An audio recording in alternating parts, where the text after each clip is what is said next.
So, I'm going to start the proceedings off with talking you through what's going to be happening over the next few hours. It's going to be quite intense. There's going to be lots of information there for you, but I'm already very reassured by the conversations that Mrs. Ashcroft has been having with you guys about university applications. I'm very aware that this is focused towards the UK side of university applications, and many people here will be applying outside of the UK as well. However, you must, even if you're not intending at this stage to apply to a UK university, we strongly advise you to complete a university application and to write a personal statement. Mrs. Bateman will need your personal statement to help you to apply to university, and it will help your tutor to complete your reference for applying to universities outside of the UK. And in the majority of cases, we find that students do change their minds over the next few months and think, yes, I will actually apply to a UK university. One young person has just come to see me now to say that they were not intending to apply to the UK, but they've just found out that there are issues with getting visas, student visas for the US, and therefore they are going to make a UK application now as well. It will not take you a long time if you focus and you plan and you research and you don't leave the responsibility to everybody else, i.e. mum, dad, the next door neighbour's cat. Okay? This is your future. This is about you putting in the groundwork now to give you the best outcome. And in life, I've found there is never a silly question, and I do ask lots of questions. But if you don't ask those questions, and if you're not proactive, your tutor, your house parent, the futures team cannot magic out of thin air your university application. And you will do yourselves a disservice if you don't work with your tutor and the futures team to get your best application. Because I'm always amazed when I sit down with students and we're about to press send and I'm just going through their reference and I say, oh, I thought you were a house monitor, or I thought you spoke 3 different languages, or I thought you'd been volunteering for the past 3 years, or fundraising. Oh, I didn't think that was important to put in there. You guys do so much in the time that you have here at Bromsgrove and what you've done outside of school and continue to do, that you take things for granted, these amazing things that you do on a daily basis. So it's really important that you have that sit-down chat with your tutor and almost write the reference with them. Okay? So start mentally jotting down things that you've done. Okay, the university isn't interested in how you were a milk monitor when you were 10 years old, okay? But they are going to be interested in the fundraising or the outreach work that you've done in a community. These kinds of things really, really stand out on your UCAS form. So, by the end of today, you will hopefully understand through Mr. Wingfield about SharePoint and how that is going to be your UCAS application and your support network for applying to university. You're going to start having a working draft of your personal statement. Let's see a show of hands here, please. Who has started working on their personal statement? Good. Who has already done 1 draft? Who has already done 2 drafts? 3. Any advance? Oh, it's a bit like, I feel like David Dickinson. Nobody's going to understand who that is. We say on average, and you must remember this now, that for a good personal statement, selling you in your best personal light, you will work on it around 9 to 10 times. That's the average of drafts, okay?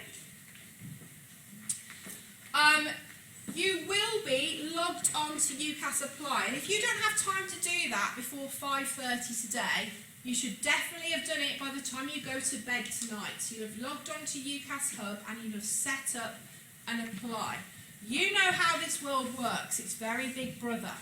And I can already see that under 50% of you have well done that 40%, 45%, have set up their online application to university. I think a lot of you have done that off your own back, and that's fantastic. Please make sure that you are doing it through the school buzzword, Bromsgrove School 2023. And if you haven't, you need to link yourself to Bromsgrove School. And if none of that makes sense, find a tutor, ask Mrs Ashcroft or myself. But we are a long way yet to go with the whole of Year 12 registering for their online university applications. That's a real priority for you all. If you sit down and do it, it will take you a couple of hours max, minus the personal statement bit. It is purely an admin task. We'll go through that. So, thinking about how you're going to complete a more successful application, and I'm delighted that Petia from Bath University is here with us today, so she's going to be talking you through the whole process, deadlines, how to choose a course, things to put in your personal statement, what you need to think about. You will have attended the Higher Education Fair. You may go in there and think, well, there's no point because the university that I want to go to isn't here, isn't being represented. Well, let's think outside the box, sixth form, and let's think many universities have very similar courses, okay? If you're studying the IB, the BTEC, the A-level here, it will be a set curriculum that the majority of schools will study. At university, of course, the courses will be adapted to the university, but at the majority of universities, you'll be able to study a business course, a business-related course, a geography course, an English course, law. So it would make sense for you to go in there open-minded and think, actually, I'm just going to find out a bit more about what it is like to study at university and what these different institutions are looking for in a good applicant. So if your university isn't represented, think outside the box. And please, do not be tunnel visioned in where you want to apply. I've already had a couple of people say, well, I'll be going here and I'll have this place as my insurance. Life doesn't always work like that. So make sure that you have a safety net, a security net. Obviously, working with your tutor and your teachers, you are starting to have an appreciation of where your grades are heading. We want you to be aspirational. We want you to be headed for a university that you want to get to, but where you will perform at your best, and where the facilities will suit you, and the location will work for you. If you need to be near the coast, or if you need to be near an airport, if you're studying sciences, what are the labs like? You need to take all these things into consideration. You need to talk to the universities about what their graduates go on to do. And if the university isn't represented here, it's maybe because they don't feel that they need to sell themselves to you. So you need to then question, what are they going to be like when you get there? How are they going to take care of you? And then at 5:30, if you are able to attend, and it's open to parents, and it's going to be videoed so we can share it with parents and guardians, we have Mike Nicholson. Now Mike is an absolute guru on higher education. He has been Director of Admissions at Oxford University, Bath University, and he's now at Cambridge. But he's got some really good pointers for you all to think about your planning ahead. So, there's your overview. You will have that information sent out to you. So, these resources will be available on the tutoring site, but the UCAS website should be your first point of call, really, in thinking about preparing and planning. We get lots of students that will come to us and ask us questions about the entry requirements. Everything you need to know is on the UCAS system. Or if you don't know, send an email to university. Or even more, pick up the phone and speak to somebody. There are lots of chat functions now on the university websites that you can get involved with. Lots of students that are currently at the universities who are happy to chat to you online if that's what you find easier.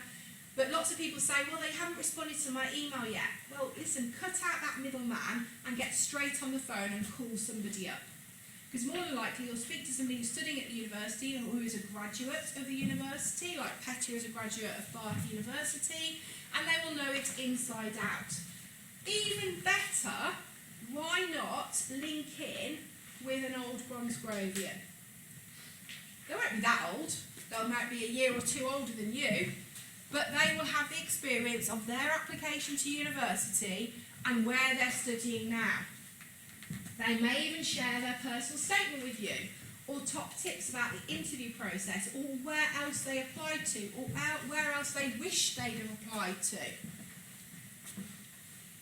They may say, yeah, absolutely, come down and have a look, because an open day will be all bells and singing and dancing, and it will be selling the university in the best light. But if you meet somebody who's studying there at the moment, they'll be able to tell you about where the best halls of residence are, how quickly you need to get in and make that application, where are the best areas to look when you move into accommodation in year 2, what's the university like, what's the tutor and student relationship like, because far too often we hear from universities where there is no pastoral care. Bath, I'm not just saying this because Petya is here and Mike's coming later on, but Bath has a fantastic wellbeing resource, and they are very, very ahead of the game in university care for their students. Your exam board, so from the admin side of things, you all have your own iSAMS portal. That's where you'll find the information. The mind boggles when I sit down with you in year 13 and you don't even know which exam board you're following for your subjects. Please make sure you get exam boards right, that you put your GCSEs, your IGCSEs, understand the difference between a GCSE and an IGCSE, because we've offered both here. If you haven't taken exams here, you will need to seek out certificates from before, or you will need to look at the country that you come from, and most qualifications are listed on the UCAS site. I strongly advise, if you haven't stored it somewhere electronically, do share your application ID, your username and password with your tutor or with Mrs. Ashcroft or Mr. Wingfield, so you've got a backup somewhere, because you will need that information throughout the process, and it will just make your life easier if you've got that information, because I can't reset things for you. You have to have it there. These are websites that we found particularly useful in futures. Lots of information out there. I would always go to UCAS to start with, but something like discoveruni.gov.uk is really nice, and you can compare and contrast universities, have a look at entry requirements, have a look at the facilities that are available, look at student testimonials and things like that. Whatuni.com is another one that you can have a look at. So, course information. I've clicked on this. I don't know whether I'll be able to. Just using Bath as an example. When you're writing your personal statement, lots of people say, well, what should I write about? About my course and how I can link it to the university. You have one personal statement that will go to all 5 universities.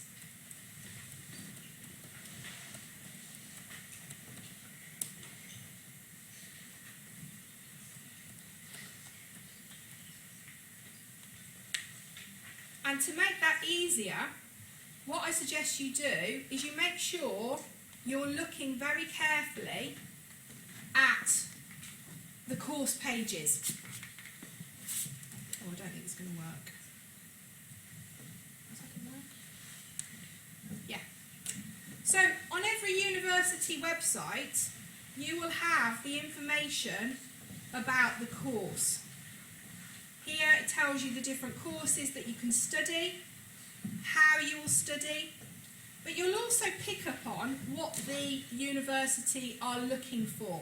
Have a look at how you're going to study. Will that suit your style of learning? Are there course selections that you can opt into? What is the structure? Are you going to be able to go and study or work abroad? Gives you information about that. It gives you information about how you're going to be assessed as well. Really important for lots of our students to understand, is it 100% exam? Is it 50-50 coursework exam? You've got information there about, gosh, look, 10 to 12 hours of contact time per week. 10 to 12 hours is a normal Bromsgrove working day, isn't it? And yet you're going to have that spread across the week. How is that going to work for you? Do you need something with more contact time, with more teamwork, with a professional placement? There you go, you've got the assessment breakdown here. 25 to 50% through examinations, 50 to 60 through coursework. So, lots of information on here. And when you go through these websites, have a look at the language that's being used. Have a look at what they're looking for in their students. Are they looking to see that you can study independently, that you have good research skills, that you have worked on your EPQ and done a questionnaire, that you are reading beyond your prescribed syllabus? And I know Pettia will probably cover a bit more of this in her talk. So always go to the course pages, because again, the mind boggles when students come to me and they've put their courses in and they've done no research on what they're actually going to be doing over the next 3, 4, 5 years. Right, here's some information from Dr. Rimmer. If you are applying to what we would say a highly competitive university, so that top 10, Oxford, Cambridge, LSE, Imperial, Lancaster. Are you guys now in the league tables? Triple top 10. So, if you're thinking of applying there, I strongly recommend that your application goes in before October half term. Because the sooner your application is in, you're going to be at the top of the pile, therefore you're going to be one of the first few to be looked at.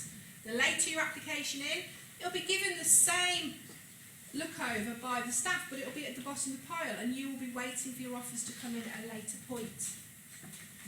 So, there is a new initiative by Oxford and Cambridge, by Cambridge University, predominantly for students that are on a full bursary. But if you have any questions about this opportunity and the information's up there, please go and have a chat to Dr. Rimmer.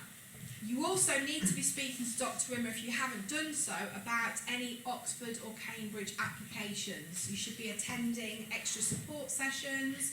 If you are thinking about med, vet, dentistry, physio, those kind of healthcare areas, you need to be speaking to Mrs. Ashcroft as well. But if you're applying for a very competitive business or management course, then you also need to be thinking you need to be way ahead of the game. You need to consider your pre-sixth form qualifications as well. You need to be checking your GCSE or your equivalent maths qualification, because many of these more competitive courses will be asking for a minimum of a 6 or a 7 for some management courses in maths, and the same for English language. So please mentally jot down to have a look at your results and think about where you're applying to. Because we do have some students each year, you may already be here retaking your maths qualification. So please just double check that.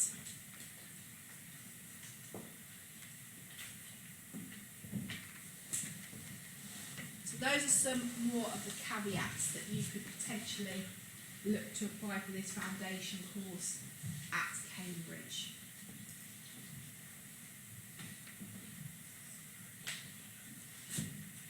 Okay, I'm going to start to wrap up here. I'm not going to talk much about the personal statement because Pettia will cover that. And there's lots of information on the tutoring site. the document here about your personal statement and how you evidence, and I think Petty will probably talk about evidencing skill set in the personal statement. It's no good just listing things that you've done. You need to relate how those things will apply to you as a future student at that university on that course. I hope you did look at the document about questions. I hope you've got some questions and that you're not just going to go around and pick up furry monsters that you can stick on your fridge and things like that. I want you to ask sensible questions and open your mind up to finding different universities which you may not have thought about, and have a think about how they might be an insurance, or they may offer you something that's more interesting than you'd already thought about. Is it an advantage to get your application in early? How do you select which candidates to make offers to? Can you recommend any reading or activities to inform your personal statement?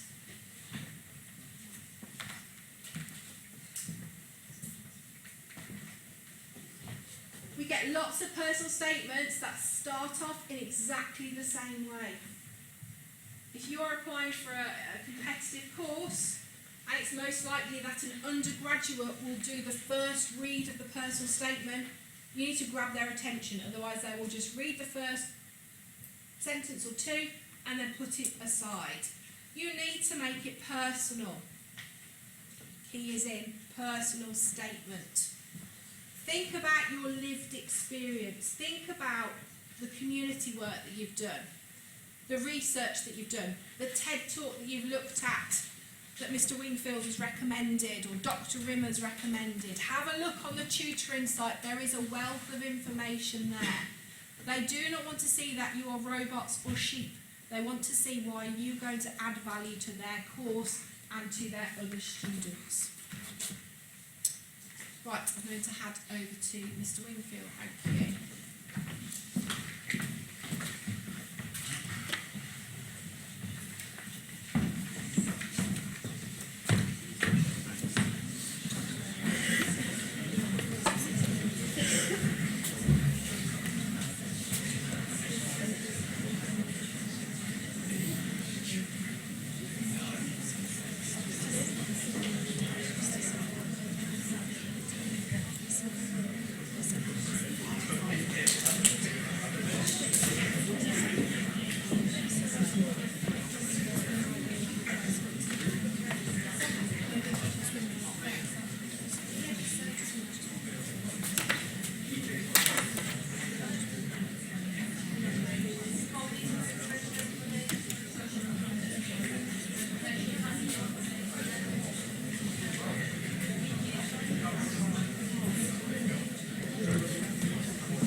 So this afternoon at some point I'm going to send you a link to this.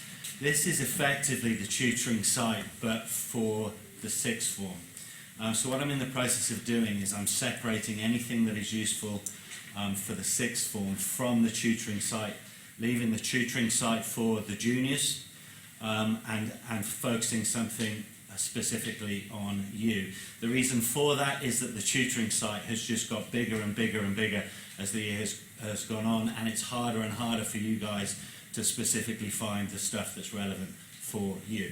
So this is a work in progress at the moment. It will be finished by September, but I'll send you a link because the stuff that is useful to you now is already on there and you can start using it. Okay? It's called the Sixth Form Hub, and next year it will be where all of the information that you need gets posted.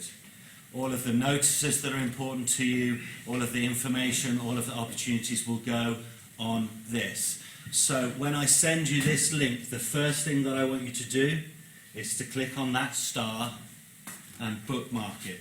Okay? So it's bookmarked and therefore you can access it really easily and then every Monday morning it just becomes habit. Okay, I will update it every week with new information, with a new bulletin for you, and you can just go on, and you don't then rely on other people to be informed. Okay, maybe your tutor will be away on a Monday, and there's something happening on Tuesday, and you say, oh, I'm not informed because my tutor wasn't here. Well, it's not your tutor's responsibility anymore. It's your responsibility to go on this, and find out for yourself. A couple of things that I want to draw your attention to this afternoon. First of all, my academic profile. I have been encouraging you all year to do things regularly to boost your profile, to make you a more interesting applicant. Okay? To make it look like you've got something to offer, some passion for something. So if you go to this area, you will find everything that you need to give your profile a boost. It should already be there. But I know, students being students, for some of you, it may not be. Noah, the person sat to your left, can you just nudge him? Because I think he's falling asleep. Certainly he's not making a very good impression to me. Is your head heavy?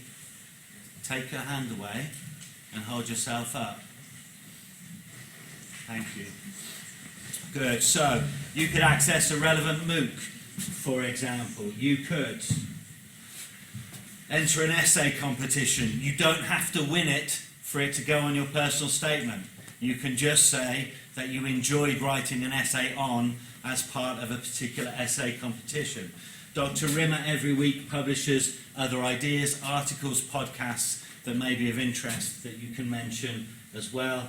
And there are other links here. For example, if you're a linguist, there is the access to Radio Garden, which means you can listen to any radio station from any country in the world. And again, you can say in your personal statement that you do that on a regular basis to immerse yourself in the language. So all of that information is there under my academic profile. If you click on Futures, you will see 5 sections: UCAS applications, international applications, and so on.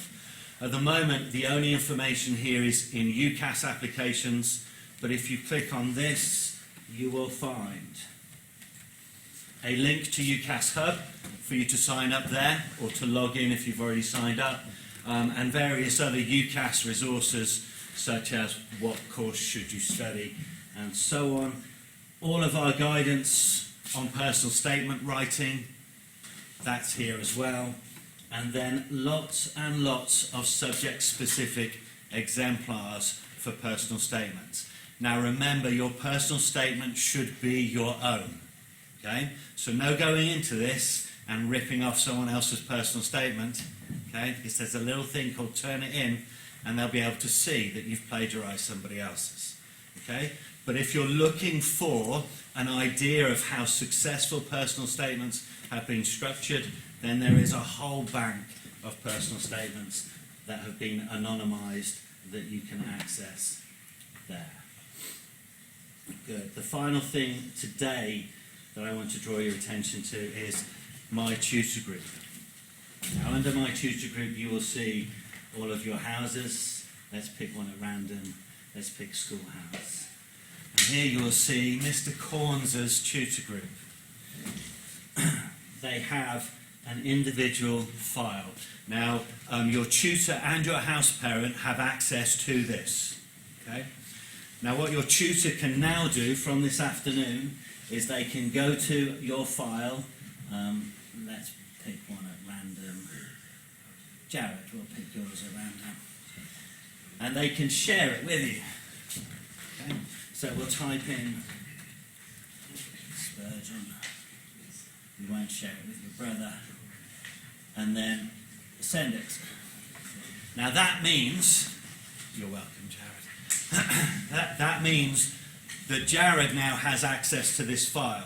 Mr. Corns has access to this file, and Mr. Clinton does, but no one else does.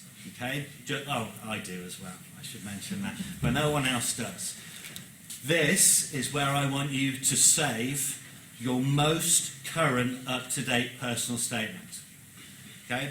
The problem with personal statements is various versions of them get emailed to lots and lots of different people, and we lose track what the latest up-to-date version is. I want your latest up-to-date version to be in this folder. Okay? The reason for that is this means you do not have to email it. So if you're applying to economics and you want to run it past your economics teacher, you don't attach it to an email, you can just send them the link.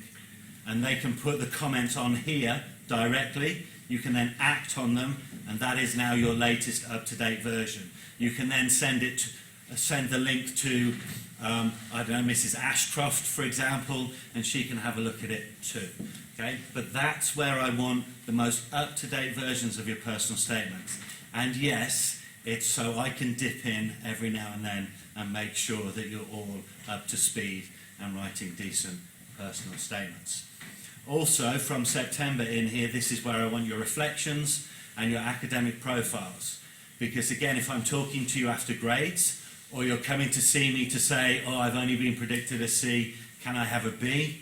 This is where I will look. I will look at your reflections, I'll look at your profiles, and I'll see if you are on a path to improvement or whether or not you are just flunking along. Okay, so this will be where you keep everything that is important to me. So again, if your parents ring up and say, oh, how's Jared doing? I can say, I don't know, but I'll open up his folder and see what he's doing. Oh, he's not doing any reflections, no wonder he's not getting any better, and so on, and so on. Okay? But for the moment, this is where I want your personal statement. So as I say, you'll get a link to this afternoon. This means that you can go to the site. It will say, ask for permission. That permission will come to me. I'll click approve on 200 different ones. If your name is not in your tutor group, it's because you do the IB. And your tutor will just... It's not that I don't care about IB people, because I do deeply, obviously. But your tutor will have to add your IB ones, and you can do that quite easily. You just click on add new folder. Okay? Good. So, lots of resources in the sixth form hub. Okay? And that is probably all I want to say about that today. But like I say, bookmark it and use it, please. I think I'm done. Miss Leach? Thank you, Mr. Enfield.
Please take notes.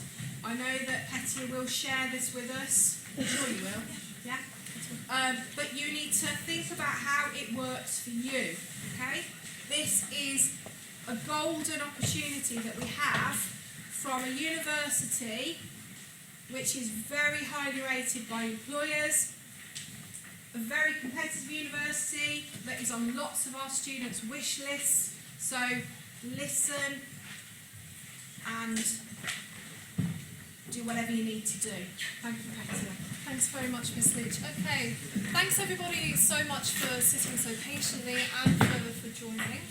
So yes, I'm going to be talking you through the personal statement side of things. And first off, I did want to say it's really great to hear that so many of you have already started, the personal statement writing process. It seems like your teachers are so encouraging and so supportive of that. And obviously, a lot of it falls onto you. The onus is on you. So it's really good to hear that you guys have already got the process started. because it can be, a time, time-intensive thing and a very effort-intensive thing. So starting that as early as possible is really, really good. So yes, my name is Pettia. That's me pictured at the Roman Baths in Bath.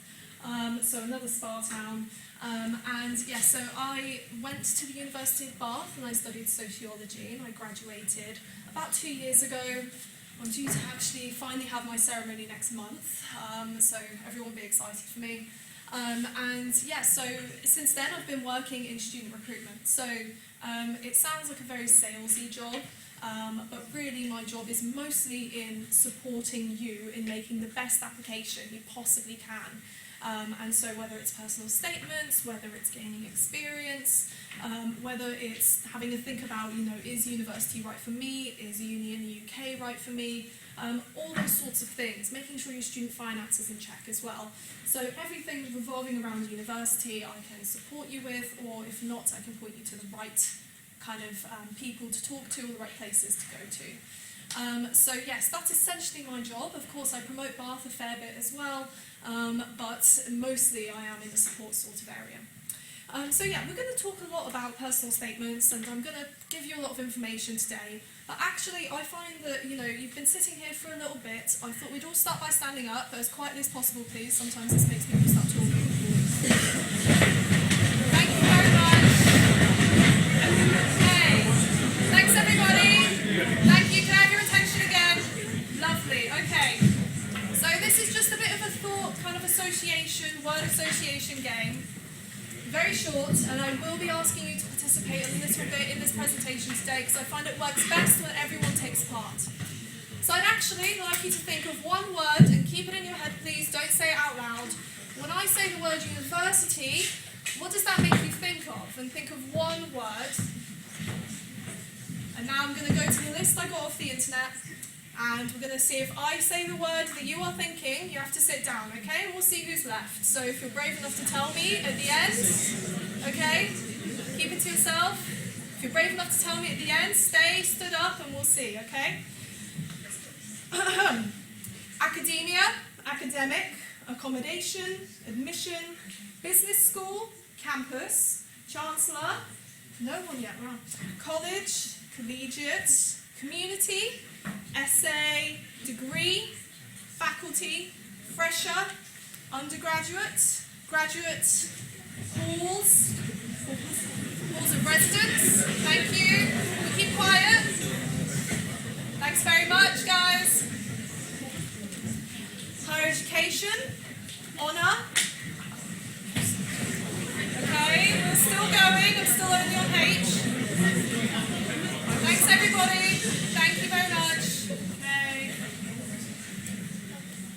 Okay, so campus, Oxbridge, degree,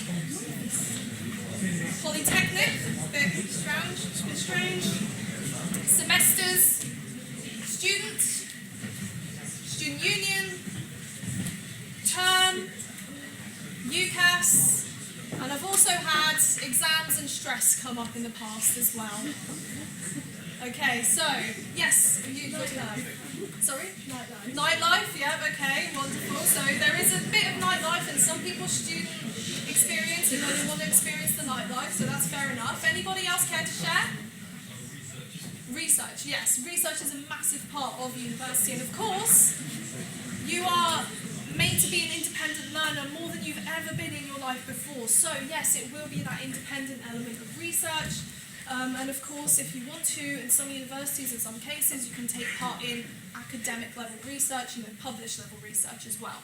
So thanks very much for taking part in that game. I just thought it'd be nice to break up, the presentations a bit and have you thinking a little bit there. Okay, so these are all things that you already know, that you're already very well acquainted with, so I won't bore you with all these choices, all these information bits that you already know. Of course, the main thing I'd say here is you have up to 5 choices. Now, you don't have to apply 5 times, to one university 5 times. You don't have to apply to 5 different universities for the same course. You can do a bit of a mix, so that's important to remember. Of course, keep that in mind when you're writing one personal statement for all 5 of those choices. I'd say if you are, because the way that UCAS works is you either pay to make one application or you pay to make up to 5. So if you're paying to make up to 5, you may as well use up all those choices. That's what I did. I had 4 top choices. My 5th one, I didn't really even think I liked that much, but I added it on anyway, just in case. So I'd highly recommend use up all those 5 choices if you are planning to apply to more than one, because you may as well. Okay. So the way that universities offers work, so this is sort of on our side of things when we receive your application. I'll talk to you a lot more about the decision-making process in a second.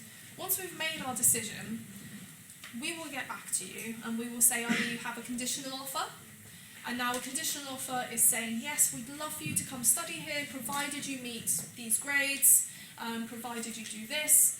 And so if you do meet that offer, wonderful, we'll take you on. That is most likely the offer that you will receive.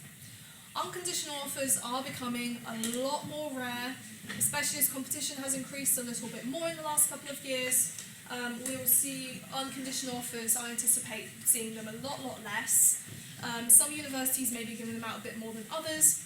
At Bath, we only really give out unconditional offers if you've already achieved the grades that you need for the course, rather than if you are predicted to achieve the grades. So this will mostly be for students who have already maybe done their A-levels or their IB, maybe they're applying a year later. And then the third type of response you could get is an unsuccessful application. I really hope that not many of you are in that position. If possible, none of you are in that position. Obviously, I anticipate that you'll be going for some, high tariff, competitive universities. So hopefully that won't come up for you, but it is a possibility of a response. And now, yes, as Miss Leach was saying earlier, yes, it is really great to get your application in as soon as possible. I'd say mainly because it takes the stress off of it. Once you've done it, you've got it in, you can focus on your exams, you can focus on your schoolwork, any coursework you need to do, and get that all done, not having to stress about, I still need to write my personal statement, things like that. So get it in as early as possible, and you may find, with some unis, some courses, you may get an offer immediately, you may get a response immediately. At some unis, you may be waiting a bit longer. Just to give you a bit of an insight of the admissions process at Bath, every single application is considered, provided we think that it sort of fits the academic profile. Every single application is considered, and it's not only considered once by one admissions selector who makes the decision of whether or not they're able to give an offer. It's then double-checked by another person. So we'll read the personal statement at least twice by 2 different people. We will look through your whole academic profile, we'll look through any contextual admissions information, things like that. So you can understand it's quite a thorough process. So you may be waiting a little while, and that doesn't mean you're more or less likely to get an offer. It just means we're very busy and we're trying to get through everybody.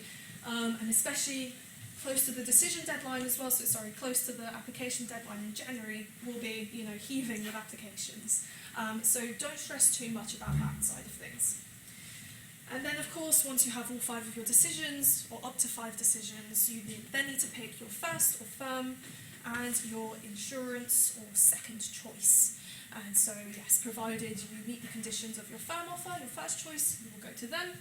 Provided if you miss your firm offer but you meet your insurance, then you'll go to your insurance choice. So make sure they're both universities that you would love to go to. Otherwise, you could be in a bit of a pickle if you missed your first choice and you have to go to a university you don't really like that much instead. Okay, so you guys will already probably be quite well acquainted with this, and I apologise if it's a bit small for those in the back. I'll point out the key dates. Oh, so my nose is not working. There it is. So, September is when you can start submitting your application. Of course, now you can already start forming your application. I think it's already open now, so you can start forming that application as you've been encouraged to. Really good to start that early on. You can start submitting from September. Obviously, you will need a reference as well, so make your school aware that you're submitting. The 15th of October is the main deadline for Oxbridge and kind of the medicine and allied subjects. and I know that you will have an internal deadline, which you must follow first. And then the main deadline for equal consideration is the 25th of January. And I know that you have an internal deadline of early December for that one, actually. So make sure, I'd stress, always stick to your school's internal deadline. Don't wait until the 24th of January. That's when it can get a little bit hairy, having to attach your reference and get it in on time. So make sure you always try and stick to the internal deadline. You will then have applicant visit days that open up. We will invite you, if you've received an offer, we will invite you to come and visit us, either virtually or in person, and that will help you make a decision on where you want to go, who you want to put as your first and your second choice. And then, really, you need to make your decision and wait for your results, so your IB or your A-level results. So that's basically the timeline of the application as we're moving through. So you have, quite a bit of time between now and when you start or anticipate starting, but that's essentially the main thing. Okay. I just spilled water on myself. Okay, so we have 4 sections of the UCAS application. Section 1 includes your personal details, so your name, your address, which school you go to, anything else that might be of interest to us. And you will also put in there your chosen courses and where you're wishing to apply. Now, importantly, let's say you do apply to us at Bath. We, at this early stage in the application process, when you first apply, we won't be able to see where else you have applied. That won't impact on our decision at all. Even if we could see it, it wouldn't impact on our decision making.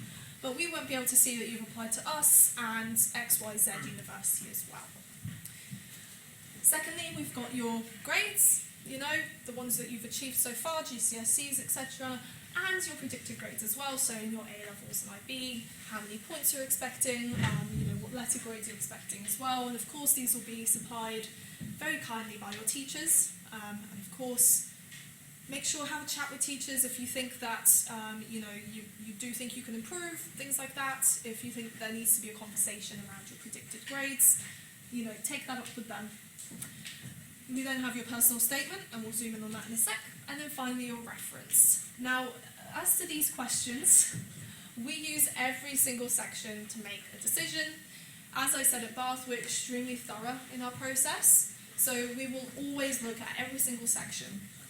When it comes to really competitive courses, so let's say for Bath, you're looking at your psychology, economics, computer science, architecture, mechanical engineering areas, Sections 2 and 3 come into play a lot more in our decision-making process. So that's why today is so important, is because yes, you can control your grades to a certain extent, but your personal statement is also a big part of your application.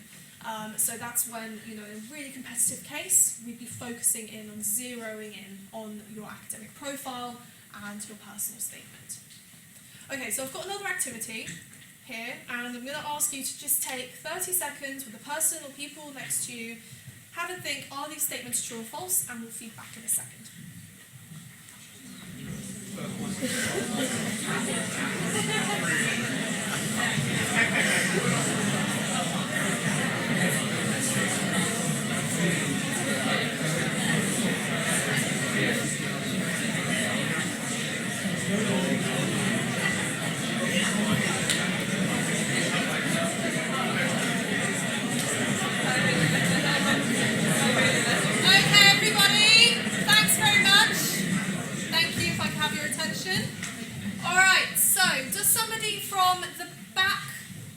So my right, do you want to share your thoughts on the first statement?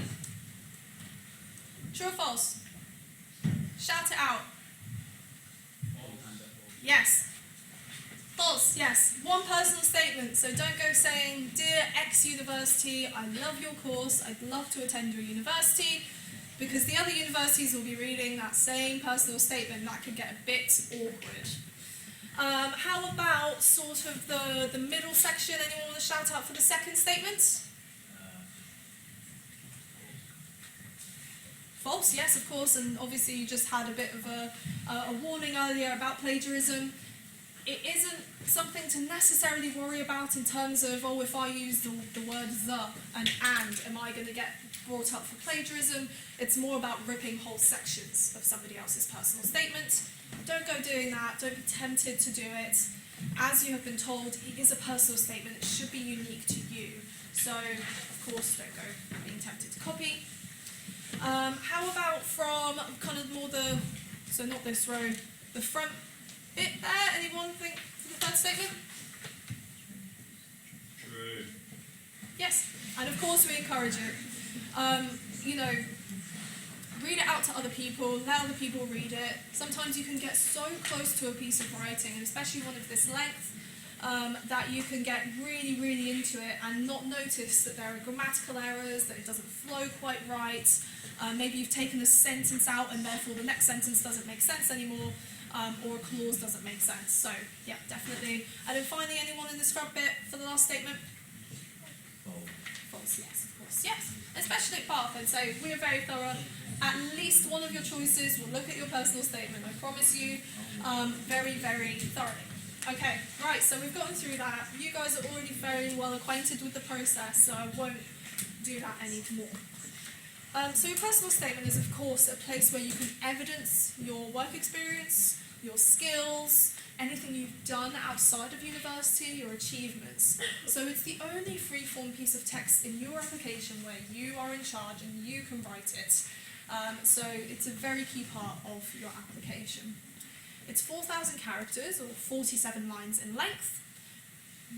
Be aware that is characters, it's not words. That's including spaces, that's including full stops, commas, etc. So actually it's only about maybe an A4, one side of A4 written down. And of course we're quite strict on that limit. UCAS will not let you write past that limit, so make sure you fit within that limit. It could be used as the basis for an interview as well. So most universities, all universities should have information on whether or not they interview, for which courses and which cases. Be aware of that, and of course make sure you're happy to talk about whatever you put in your personal statement in an interview situation. And then finally, it will be used in what's called a near-miss application.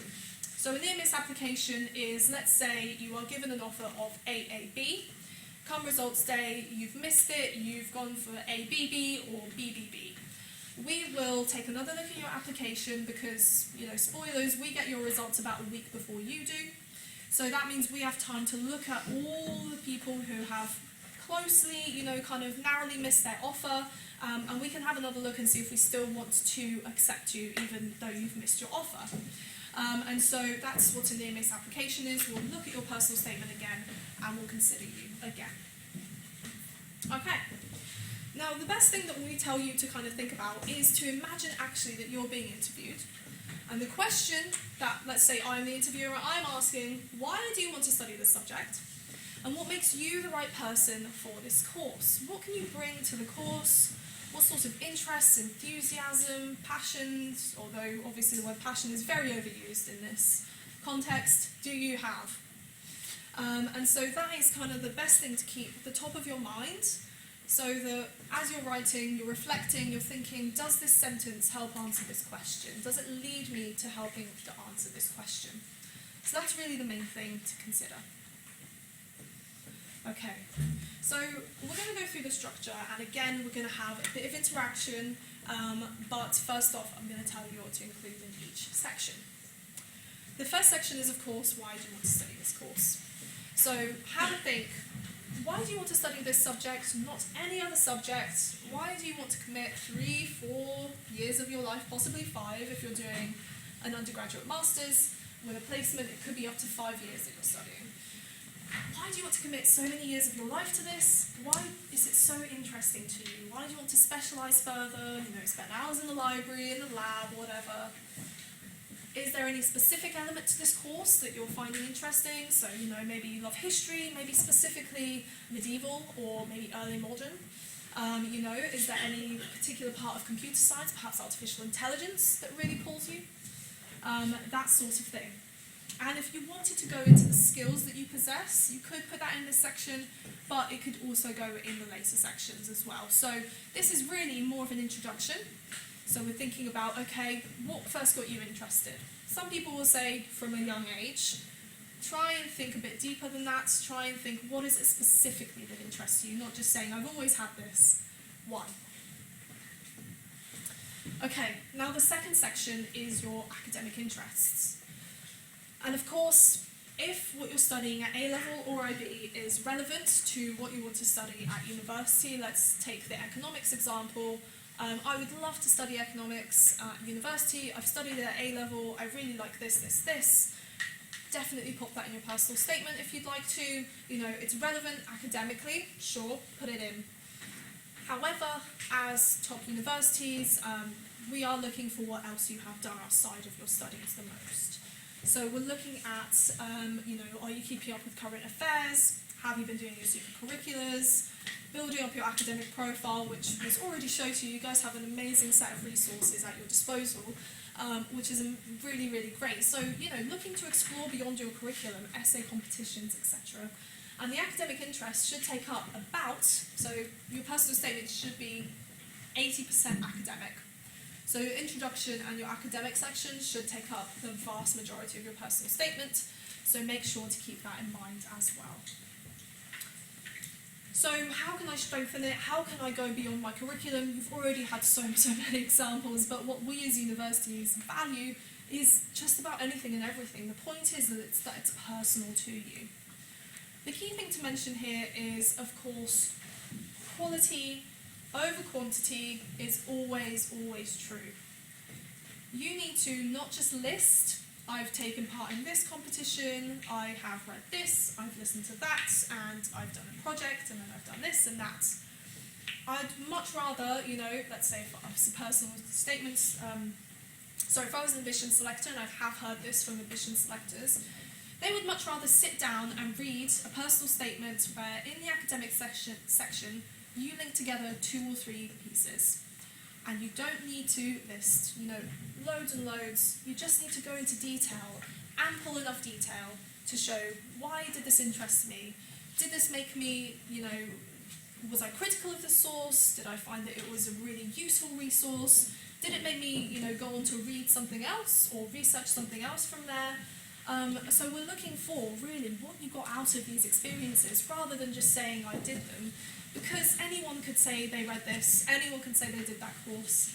Even for MOOCs, we don't need to see a certificate as evidence. So we're working on sort of a trust-based system here, wherein the way that you'll be able to show us you did it is that you really reflected on it.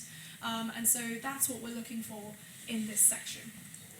Okay, so this part is probably going to work quite well, actually, because quite a few of you have already started your personal statements journey. For those who haven't, or for those who are just starting to think about it, this will probably be I hope this will be quite useful to you. I'm now going to get you to think about what you could put in that section.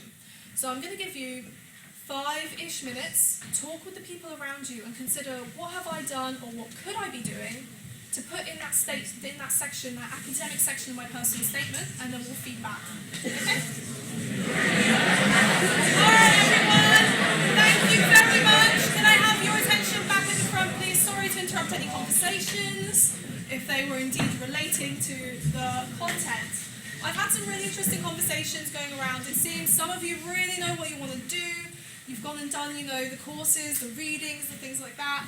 Some people are a bit more confused, or they're, seeking a bit more direction. Of course, make use of your tutors, your futures leaders. Make use of those people, but also don't, stress too much about, I haven't done everything yet. This is your kind of, kick to start things and start the process. Okay. So yeah, it's up to you. I had a question about, I had a couple of people actually asking about what is Bath, or let's say X university looking for specifically. Do I need to read or do anything specific? And the answer is no. The personal statement is your personal journey. It's your personal interests. So if we say, let's say you want to apply to computer science and you haven't read this massive, seminary text on computer science, that's not something that we're going to say, yeah, we're going to discard that, put that in the discarded pile. So don't worry about that. It is your personal journey. And if possible, link together what you've done as well.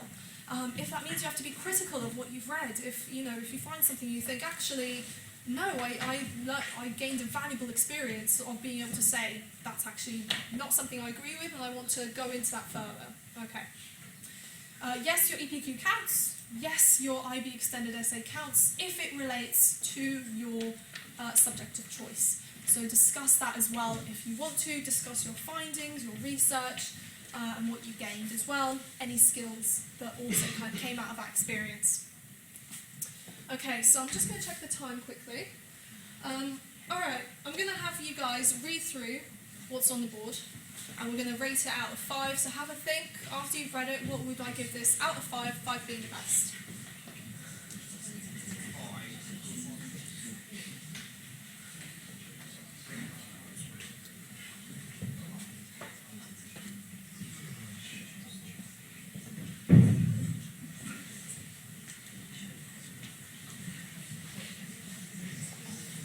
Okay, do I have any volunteers? Out of 5, put your hand up. Anyone? Hands? I don't see any. I heard some people shouting, so I know we've got opinions. Right up in the air. Yes? A 4. Okay, anyone think higher or lower? You can shout now. 2. A 2, so lower. Anyone think lower than a 2? 1. Okay, alright. I think we're getting some controversial answers in there now. So, apart from the contrarian answers, I think personally I'd give this maybe a 3. It makes a good start, but it can improve. Now, for the person who said 2, where are you? So, yes, how would you improve it? Like prove that you read the book. Yeah, so develop more. Perfect, yes. So yeah, that's where I'd say this person can improve the most. I said that the academic section should take up most of your personal statement. So this person, yes, we've cut them off a little bit here, I think, to anonymise. This person can really benefit from developing more, elaborating more on their experiences. So that's kind of the main piece of advice I'd give. They've done, some really interesting things, the MOOCs, the essay, the EPQ, read a book, and that's all managed to be fit into quite a small paragraph. So that perhaps is a sign that they should be reflecting more, because it is quite a tiny little paragraph there. Okay. Now the third section pertains to your extracurriculars. So this is, your non-academic stuff, anything. It really could be anything. The main thing we're looking for here is, the skill side of things. The experiences that have taught you communication, or developed your team working, or maybe your time management and your organisation. Because these are skills that, as universities, we're looking for you to be really, really good at, or at least developing, so then by the time you come to us, we know you can be a good independent learner that can communicate, get on well with being, an independent person, your own person, and that's really what we're after. For some subjects, you will need work experience, required work experience, so typically in the medical field or, kind of pharmacy area, they will be looking for required work experience. However, for most courses, most other courses, and you can look at this on course websites, you don't need required work experience. If it's relevant to the course you want to apply to, pop it in. Even if it's not relevant, you can still talk about the skills that you gained. So it could be from a part-time job. As I said, it could be that work experience side of things, but it could even be, being a waiter, waitress, or server. It could be volunteering, anything really that develops those skills like the ones that we have put on the board. Even being in sports, and I bet quite a few of you in here are sporty. If you're sporty to a high degree, if you've been a captain, if you've had to manage your sports alongside your studies and really figure out the time management side of things, the agility, the adaptability, that's also a really, really wonderful thing to pop in. Okay, so I know that we are running possibly a bit low on time. Actually, no, I think we've got time. I'm going to ask you to do the same thing again. Your turn. What could you put in this section? And I'll go around this time up this side to help, okay? So maybe 3 or 4 minutes, all right?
I've heard, volunteering, I've heard work experience.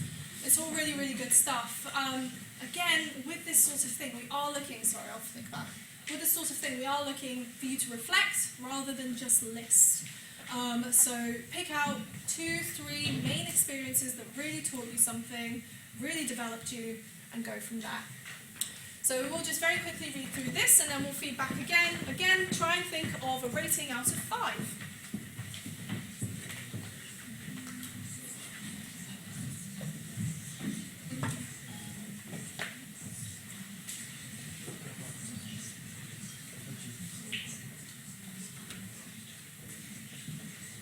Okay, anyone want to be brave?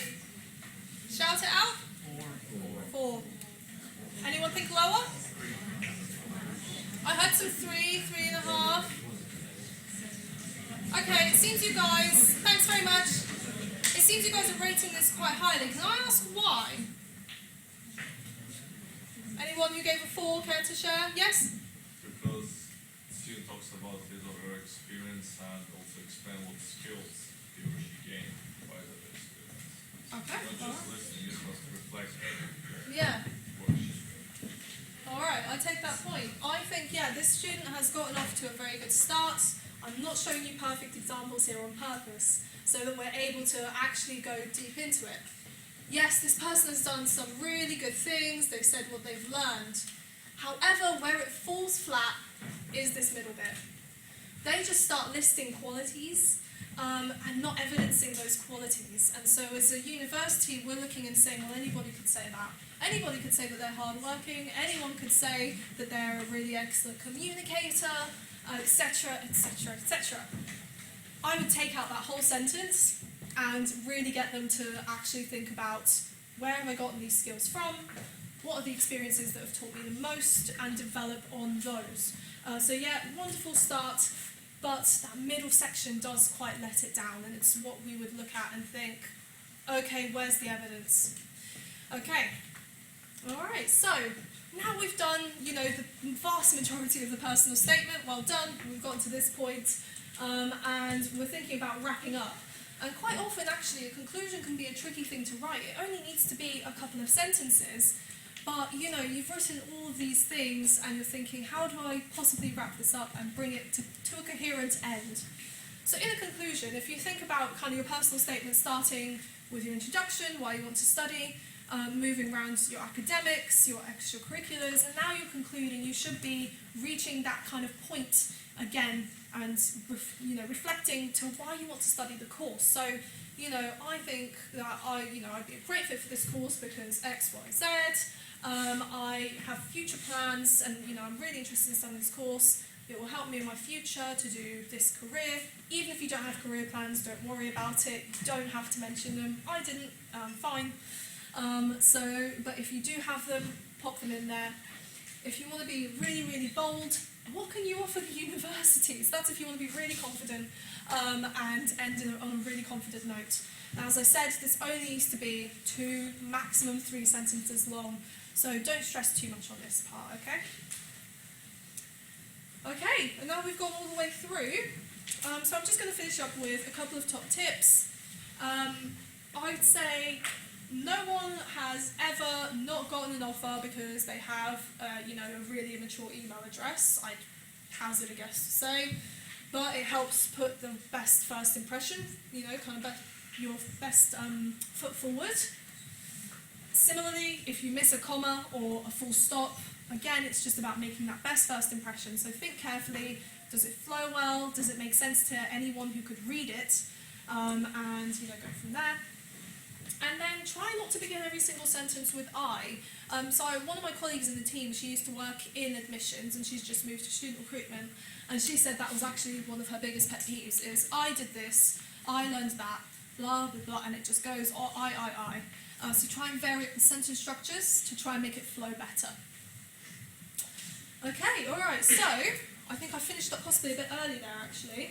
So I want to thank you for listening, and I have one more thing to say before we get to the questions. So next month we're actually putting on a webinar, so for those of you who are doing project qualification, such as the extended essay or the EPQ, we're putting on a webinar all about university admissions. I will have an admission selector there to join us as well. So you can learn how do I actually, weave this into my personal statement. How do I, we'll be showing some examples as well and reflecting on them. And then talking a bit more about alternative offers as well, because that can be a really big weight off your chest if you have that alternative offer in place. So yeah, feel free to either scan the QR code or follow the link. It's also on our website. And when I distribute these slides, the slide will be in there as well. So yeah, if you'd like to join us, that is next month. Okay, so do we have any questions? Yes, they're in the middle. If your extended product qualification isn't necessarily to do with the course you're applying for, should you still mention it in your personal statement or not? If you feel it was valuable, so a project qualification like the EPQ is really valuable. At universities like Bath, obviously we have the alternative offer in place for all of our courses, but not only that, whether or not it's related to your course, it still teaches you valuable skills. So independent research, critical thinking, analysing your sources and reflecting on them, those are all really great skills that are going to carry you through into university as well. So yes, I'd say mention it. If it's related to your course, pop it in the academic bit.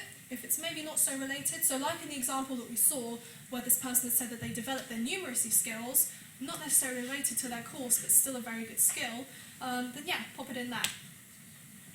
Okay, anyone else? Oh, I'm trying to see. Any other hands? Pop them high in the air. Oh, yes, son. Yes. I know there are a lot of people in the room that have done half a dozen MOOCs, maybe even more. Is it a good idea to choose just 2 for yourself for your personal statement, and then ask whoever's writing your reference to mention maybe a couple of others? That's a good question. I would say for your personal statement, pick out the ones that were most valuable as an experience to you.